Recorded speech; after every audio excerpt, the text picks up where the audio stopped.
Students, today we are going to take section 2, chapter 4, section 2, from A Portrait of the Artist as a Young Man for James Joyce. You remember that Stephen has done a different thing with his life after confessing in chapter 3. In chapter 4, he starts a new religious, pious life. In chapter 4, what's happening? Okay, in chapter 4, we have the director of Belvedere, which is like the principal of the college, the dean of the college, called him in and asked him to his office to talk with him some important matter. Stephen was really wondering what's going on. He remembered, although the director was talking and talking and everything, as Stephen, we know him from the very beginning of the novel, he doesn't pay attention to people. He just goes wandering in his brain. So when he was looking at the director, he looks behind, beyond him. He remember all his masters, even when they had not attract him. He seems to have always intelligence and a serious priest, athletic, high spirited prefect. He thought of them as men who washed their bodies briskly with cold water and wore clean, cold linen. During all the years he had lived among them in Clongowes and Belvedere, he had received only two bandies. That is strange because we never read about the second one. We know only about the first one. We made a big deal of it. Anyway, two bandies, and though these had been dealt him in wrong, he knew that he had often escaped punishment. During all those years, he had never heard from any of his masters a flippant word. It was they who had taught him Christian doctrine and urged him to live a good life. And when he had fallen into grievous sin, it was they who had led him back to grace. Their presence had made him different of himself when he was a muff in Clongowes, and it had made him different of himself also while he had helped his equivocal position in Belvedere. Here he's saying that he always admired his religious priest teachers. Okay, in Clongowes and Belvedere. Remember that both of them are Jesuit schools. So, but he discovered lately some of their judgments had sounded a little childish in his ears and had made him feel a regret or pity, as though he were slowly passing out of an accustomed world and were hearing a language. Okay, this is very important. Here, he is stopping or maybe realizing that his priests or masters are not as good as he thought they were. So, during his wandering in stream of consciousness and going places, the director asked him, I sent for you today, Stephen, because I wish to speak to you on a very important subject. Yes, sir. Have you ever felt that you had a vocation? Stephen parted his lips to answer yes, and then withheld the word suddenly. The priest waited for an answer and added, I mean, have you ever felt within yourself, in your soul, a desire to join the order? Think. I have sometimes thought of it, said Stephen. Here, the director is asking him to join the service, to be a priest, once a priest, forever a priest. And it seems that Stephen had sometimes thought of being a priest.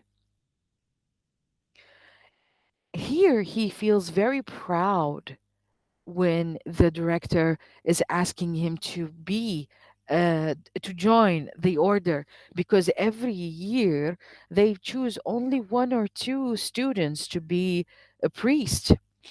So A strong note of pride, reinforcing the gravity of the priest's voice, made Stephen's heart quicken in response. He's feeling proud.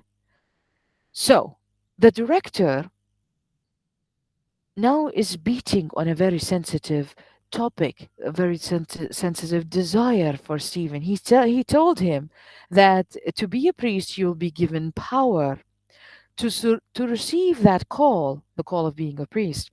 To receive that call, Stephen, said the priest, is the greatest honor that the Almighty God can bestow upon a man. No king or emperor on this earth has the power of the priest of God. No angel or archangel in heaven, no saint, not even the Blessed Virgin Mary herself, has the power of the priest of God, the power of the keys, the power to bend and to loose from sin, the power of exorcism, like when the devil comes inside a pure soul and lives inside it, يتلبسه الشيطان. Yeah.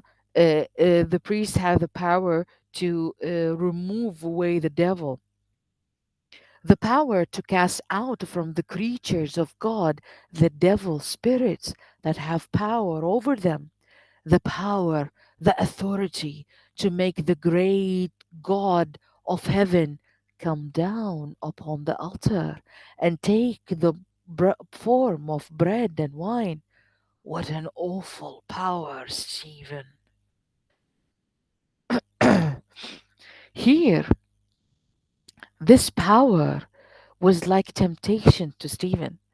He compares it with fire. Remember, the fire imagery is very important too. A flame began to flutter again on Stephen's cheek as he heard in this proud address an echo of his own proud musings. How often had he seen himself as a priest, wielding calmly and humbly the awful power of which angels and saints stood in reverence. His soul had loved to muse in secret on this desire. Here, he is desiring the power of being a priest. Okay. Now he keeps thinking, if I become a priest, what kind of power would I have? They will call me the Reverend Stephen Dedalus, S.J. But he thought of things that he might lose. His freedom? He's going to lose his freedom. But then again, there is the mystery and power of a priestly office. You know, he also thinks that people will come and confess their sins to him, and that is going to give him the keys of power. He is going to know the deepest and darkest secrets of everyone, and he enjoyed that. But then again, his destiny was to be elusive of social or religious orders. The wisdom of the priest appeal did not touch him to the quake. He says that if being a priest will give me wisdom, I don't really actually need it because he was destined to learn his own wisdom apart from others. From the very beginning to the novel, to the every line, he tells us that I don't need people to teach me. I'm teaching myself. I'm learning my own wisdom. So he's saying that if priesthood is going to give me wisdom, I don't need it. I can learn the wisdom of others by himself, wandering among the snares of the world. Okay. And that word makes him think of the snares of the world where it always what it ways of sin.